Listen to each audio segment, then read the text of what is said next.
So I wanted to make a video about coding in Mach4. Um, Through my experience trying to get the Z touch plate module up and running, I learned quite a bit about the entire sort of environment. I feel I kind of had an unfair advantage. I've been coding professionally for longer than I'd like to admit. Um, I've never used Lua or Mach4 before. But anyway, the stuff I learned, I kind of want to share. Basically, the gold standard for the documentation for Mach4 is out here in your Mach4 Hobby docs directory. So basically, all these PDFs and charm files form the documentation. Ones I found most useful was the scripting manual and the API core, which is really good when you're actually coding. And so, uh, you know, this is sort of documentation that is pretty fine grained. So this basically helps you when you're actually coding. It tells you what methods are available and what to pass them and what they return and things like that.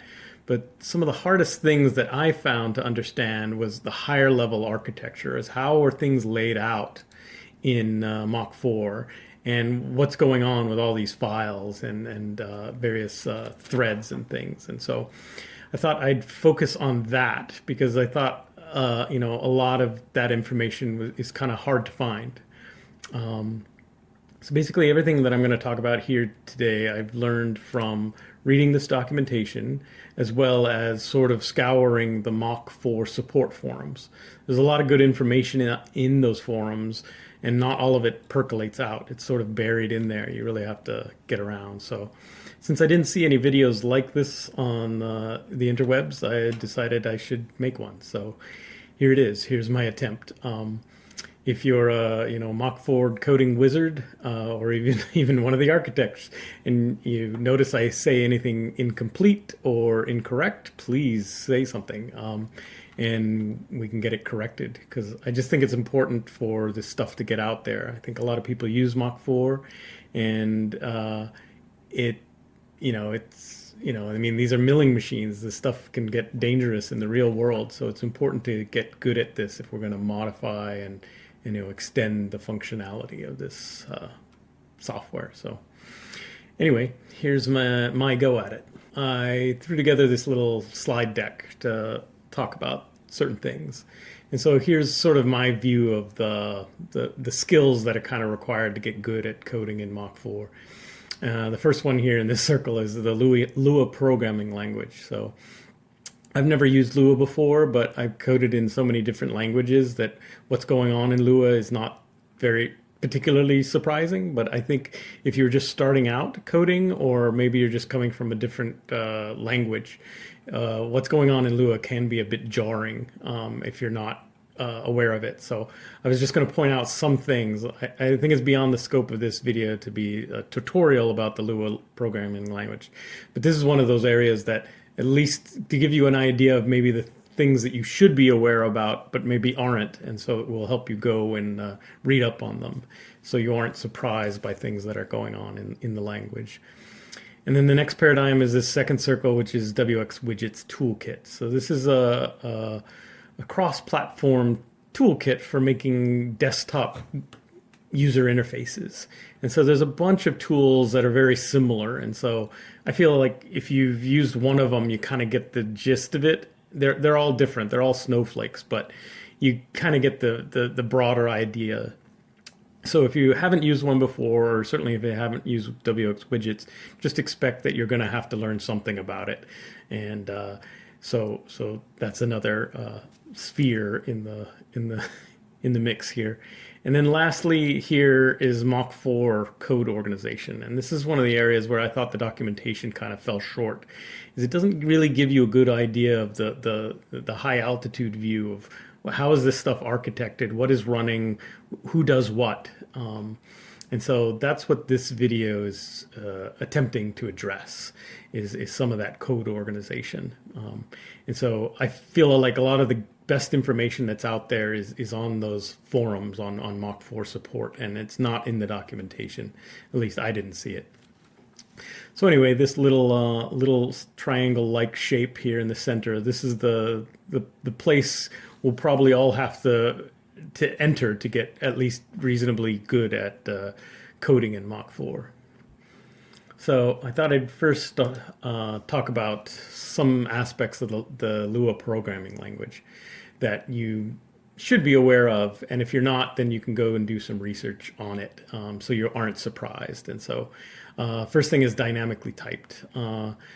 Basically, these are the types in Lua. There aren't that many of them. Other languages have a lot more. But the key here is that in other languages, like say Java, when you declare a variable, you say this is a string. And whatever I do in the future, if I'm ever dumb enough to try to put a number into a string, complain about it. Throw a compiler error so that I can fix it. And essentially that's what we usually call a strongly typed language. And so bottom line is Lua doesn't behave that way. Lua treats variables essentially as containers. They're buckets or bins that you put things in. Sometimes you put your shirt in the bin. Sometimes you put a car tire. And the variable is just a container, a bucket for whatever. And so these are the various types that can go into the bucket. And so you can create a variable and then assign it nil, which is essentially nothing, null. And then, the next line, you can assign a Boolean to it, or a number, or a string, or a thread, or a table. And so this gives you a lot of flexibility, but it also gives you enough rope to hang yourself. So you can do some horrible things in your own code, and the compiler is just not going to help you out. So it gives you flexibility, and the cost is you're responsible for what's going on. And so it's just something to be aware of if you come from some other programming paradigm. Next up is that this is essentially functional programming. As you see here, one of the types is a function. Many languages don't support this at all. A function is a different thing. It's not what they call the first order type or first order object. And so this means that I can assign a function to a variable. And that means I can pass it into other functions. I can return it from functions. I can be a lot more expressive with what I'm doing, basically. Code becomes data, essentially. And so it's good to know that this language is capable of that, and you'll see those idioms sometimes used. And you should just be aware of it. And if you're not fully versed on it, you can go and read up on it. And then the next is lexical scoping. I'm not going to get too much into it. Scoping essentially tends to focus on how variables are visible within, let's say, nested function calls. And so each language tends to do this a little bit differently. And so Lua uses what's called lexical scoping, or even full lexical scoping. And so it's important to know what that is. And so when you see certain behavior in their code, you'll understand it. So I'm just going to leave it there to let you research that on your own. And then lastly, we have asymmetric coroutines. And so Lua essentially at its heart is single-threaded. It doesn't support what other languages would call full multi-threaded features. And so it has something called coroutines, which provides equal and maybe even superior sometimes functionality that looks like multi-threading. So bottom line is, this is a deep topic, and it's probably definitely beyond the scope of my ability to teach that here. But just know that that's available and used in this language. And so you'll see it eventually, and probably at some point you'll want to code one if you're doing anything reasonably complicated in your Mach 4 coding adventures. So that's just something to be aware of. On to architecture. So if we go to the Mach4 Hobby directory, we'll see all the executables. I think almost everyone is using this Mach4 GUI.exe to launch their Mach 4. What I want to do here is actually start up the task manager, and we'll take a look at what's going on there. So anyway, I'm going to launch the GUI, and we pop up the profile selector. And so we want to sort of watch what's going on here. So we have a select a profile, obviously. So we're going to select one and see what happens. So basically, you see that we spawned already these child processes. So we have a hobby, a core, and a PMDX smart bob, and that's what's prompting me here. My machine is not connected, and so that's what it's complaining about. So anyway, we'll click through this, and we'll see, essentially, we're loading, I think, various screen elements, and there we go. So the important takeaways here is that we spawned two sub-child processes, one called Mach4 hobby and the other Mach4 core.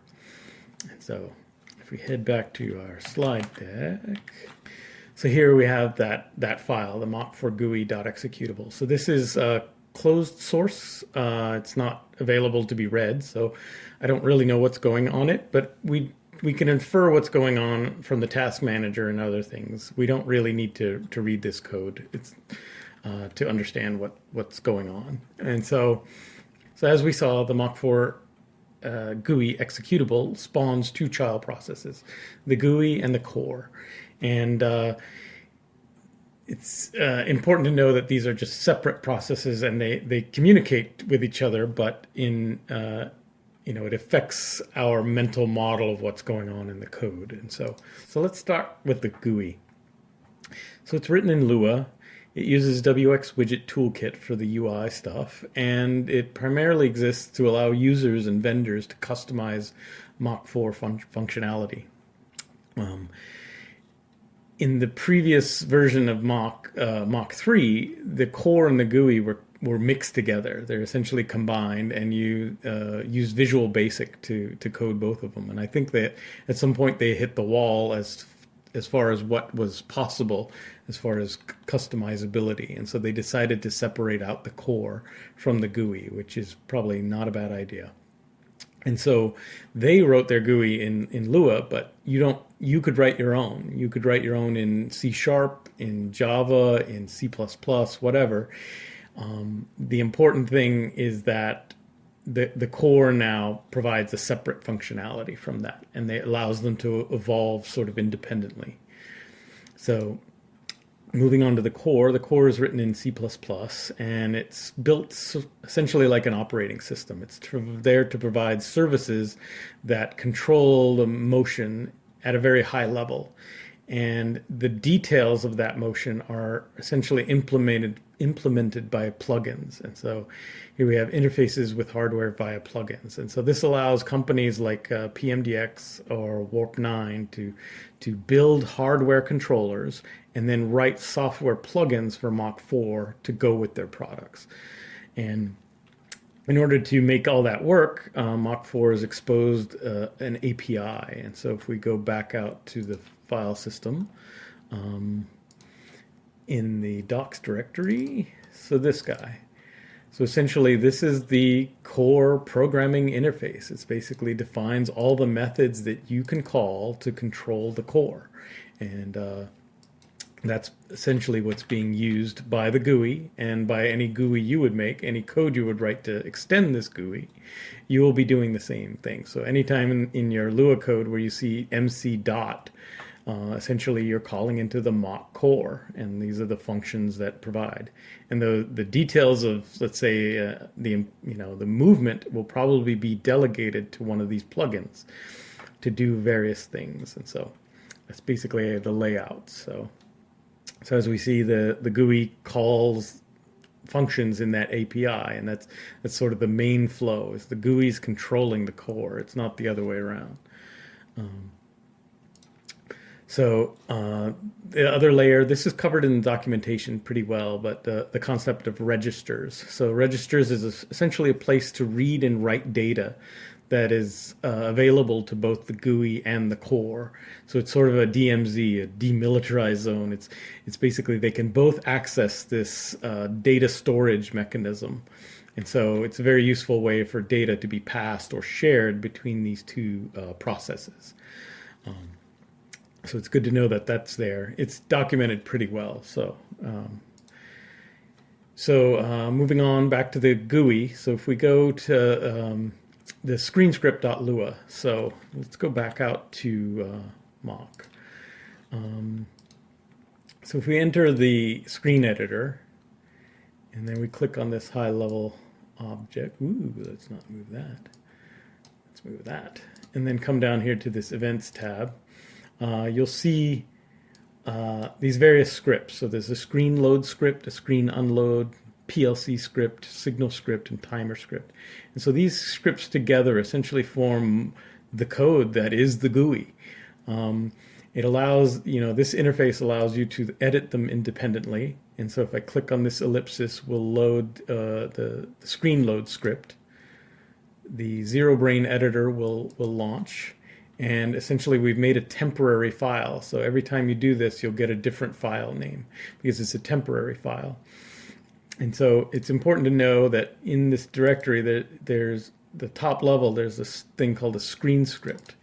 This script file is not here. It's not meant to be edited by you in this location. So every time you exit the screen script, this file is generated by merging together the various scripts. It's merging together the screen load, unload, PLC, signal script, and timer.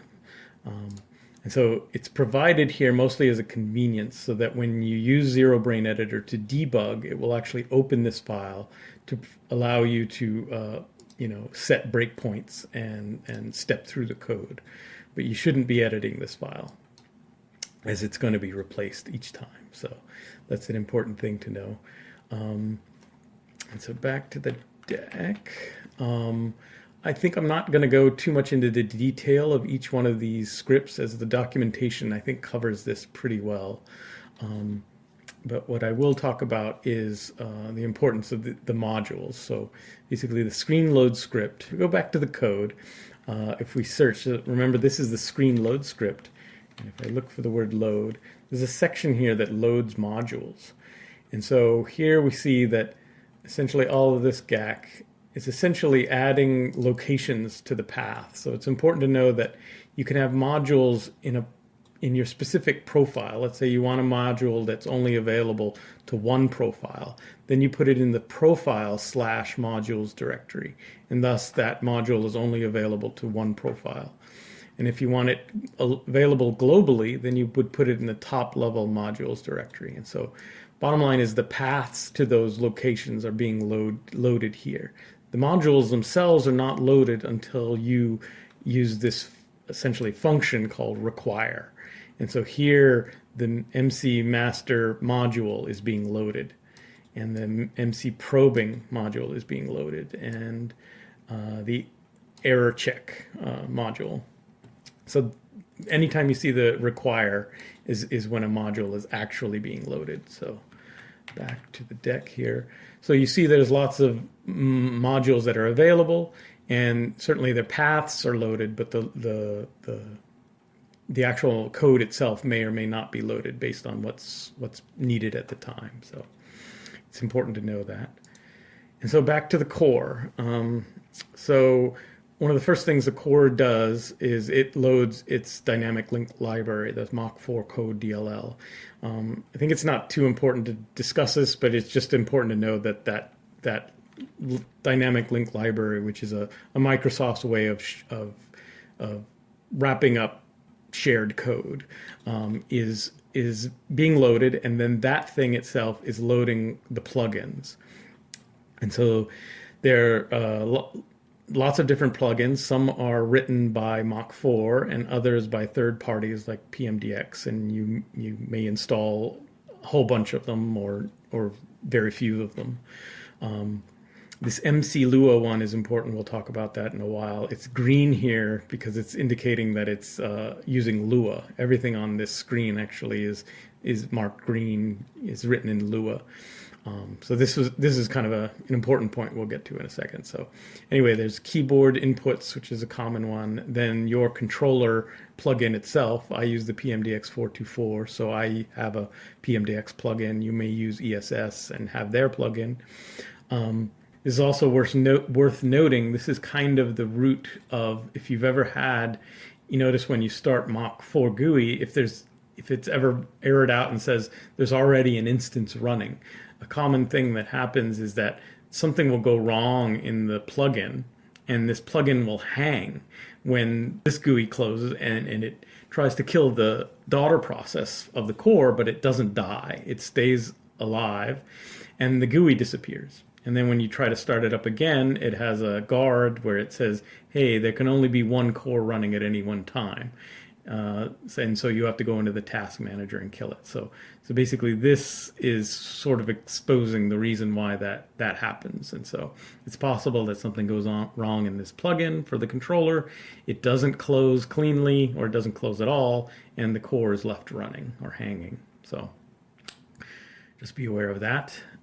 I will do a little bit of hand waving here, is that I know when you install a plugin, there are oftentimes UI components that come with it.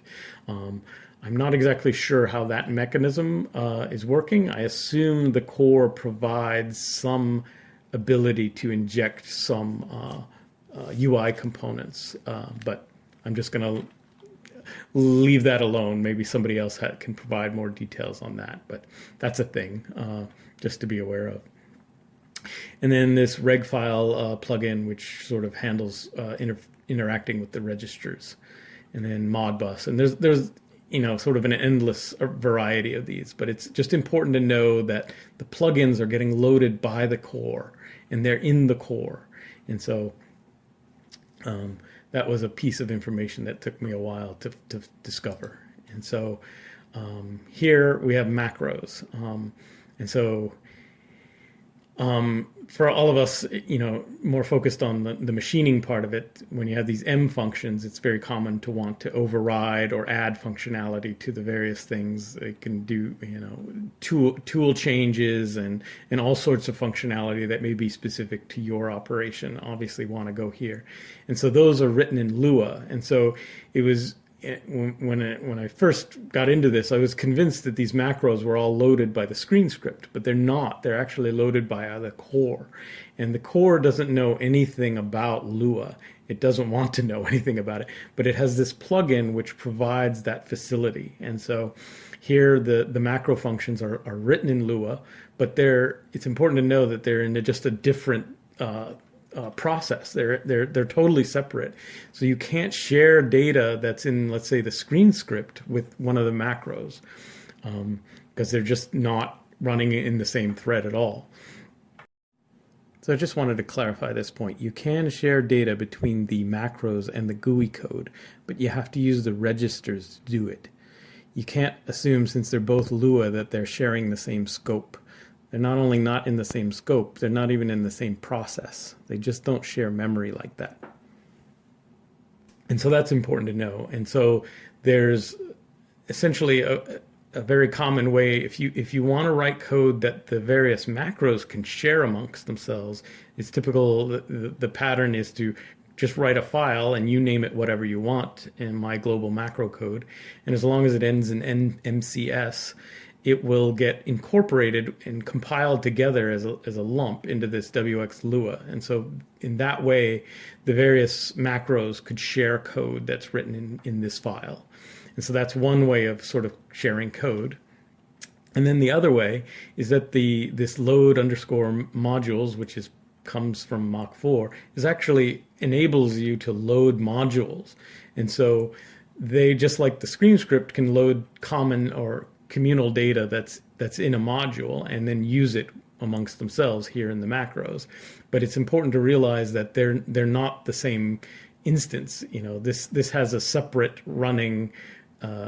It's basically importing them separately than the screen script. You can both use them, but they're separate. So I think that's an important detail that was lost on me in early on. So I think that's pretty much all I have. That's the end of my slide deck. I hope this was useful to somebody. I think a lot of this information took a while to pull together for me. And if it is documented well somewhere, please, somebody put it down in the comments, because I couldn't find it. So anyway, thanks for watching.